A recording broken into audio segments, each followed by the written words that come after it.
Hello viewers, man of the masses అనగానే మీకు అర్థమై ఉంటుంది నేను ఎవరి గురించి చెప్తున్నాను. మొదటిగా మన man of the masses Balakrishna గారికి జన్మదిన శుభాకాంక్షలు. ఇక బాలయ్య గారు జూన్ 10, 1960లో మద్రాసులో అనగా చెన్నైలో జన్మించారు.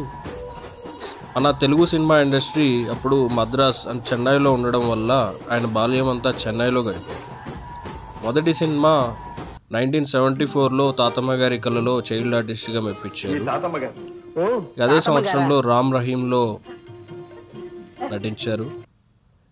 ఇక 75లో అన్నదమ్ముల అనుబంధంలో, 77లో దానవీర సూరకర్ణలో అభిమన్యుడిగా అలరించాడు.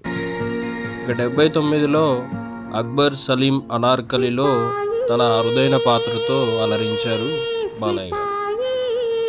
ఇక 80లోకి వస్తే రౌడీ రాముడు, కొంటె కృష్ణుడు మొదలైన సినిమాలు తీసి వెనుతిరిగి చూడకుండా సినిమాల్లో తనదైన నట విశ్వరూపాన్ని చూపిస్తూ దూసుకుపోయారు బాలయ్య గారు. ఇక 82లో వసుంధరాదేవి గారితో వివాహం, నారా బ్రాహ్మణి గారు, మోక్షజ్ఞ తేజ, తేజస్వినిలకు జన్మనిచ్చారు.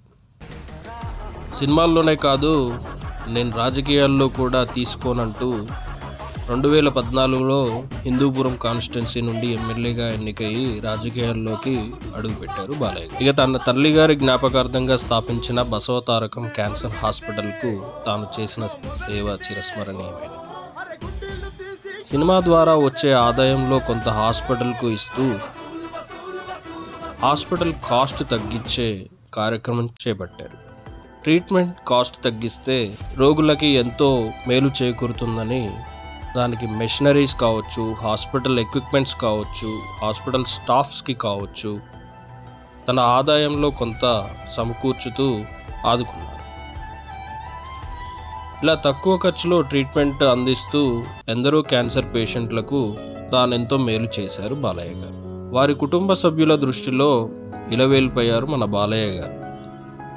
ఇప్పటికీ ట్రీట్మెంట్ తీసుకొని బాగైన వారి ఇళ్లల్లో బాలయ్య గారి చిత్రపటాలని దేవుళ్ళా కొలిచేవారు ఎంతోమంది ఉన్నారు.